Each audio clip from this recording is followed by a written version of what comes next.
எதிர்காலம் வரும் என் கடமை வரும்.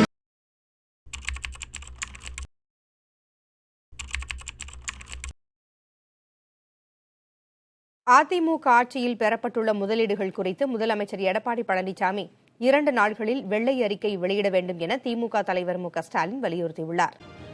அதிமுக ஆட்சியில் இதுவரை போடப்பட்டுள்ள 443 புரிந்துணர்வு ஒப்பந்தங்களின்படி பெறப்பட்ட முதலீடுகள், நிறுவனங்கள், உருவாக்கப்பட்ட வேலைவாய்ப்புகள் என்பதையெல்லாம் 2 நாட்களில் வெள்ளை அறிக்கையாக வெளியிட தயாரா என்று ஸ்டாலின் கேள்வி எழுப்பியிருக்கிறார்.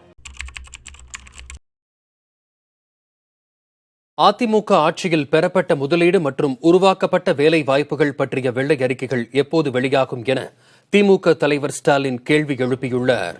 இது தொடர்பாக அவர் வெளியிட்டிருக்கும் அறிக்கையில், கொரோனா பிடியில் மக்கள் தத்தளித்துக் கொண்டிருக்கும் போது தமிழகம் நாட்டின் முதலீட்டு மையங்களில் ஒன்றாக மாறியுள்ளது என அரசு தனக்குத்தானே பாராட்டு பத்திரம் வாசித்துக் கொண்டிருப்பது கானல் நீரில் விண்மீன்களை பிடித்துவிட்டேன் என்ற கற்பனையை விஞ்சுவதாக இருக்கிறது என விமர்சித்துள்ளார்.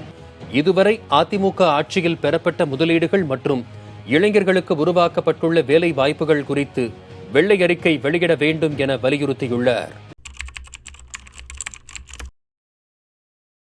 எதிர்க்கட்சித் தலைவரும் முன்னாள் முதலமைச்சரும் அதிமுக பொதுச் செயலாளருமான எடப்பாடி கே. பழனிசாமி வெளியிட்டுள்ள அறிக்கையில், விடியா திமுக ஆட்சி பொறுப்பேற்றதிலிருந்து வெளிநாட்டு முதலீட்டை ஈர்க்கிறேன் என்று பதவியேற்ற 40 மாதங்களில் 4 முறை வெளிநாடுகளுக்கு குடும்பத்துடன் சுற்றுப்பயணம் மேற்கொண்ட ஸ்டாலின், இந்தியாவில் மற்ற மாநில முதலமைச்சர்கள், அமைச்சர்கள் ஈர்த்த முதலீட்டை விட மிக மிக குறைவான முதலீட்டை கொண்டு வந்துள்ளதாக செய்திகள் தெரிவிக்கின்றன என குறிப்பிட்டுள்ளார்.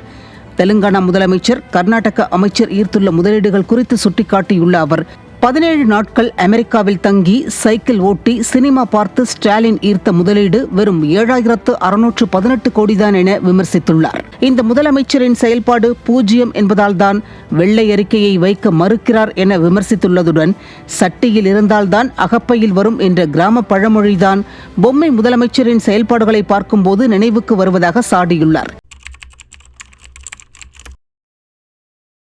வெளிநாடு சுற்றுப்பயணம் தொடர்பாக வெள்ளை அறிக்கை வெளியிட வேண்டும் எதிர்க்கட்சிகள் கேட்டுக்கிட்டே இருக்காங்க. அவங்களுடைய வெள்ளை அறிக்கையை எந்த அளவுக்கு இருந்துச்சு உங்களுக்கு தெரியும். இது ஏமாத்துற திட்டங்கள் கிடையாது, ஏமாத்துற நிதி ஒதுக்கீடு இல்லை. அதனால இதுக்கெல்லாம் பேர் என்ன தெரியுமா?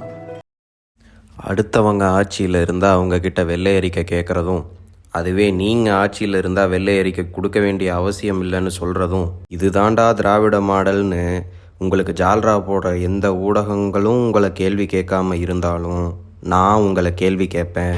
ஏன்னா அது என்னோட கடமை.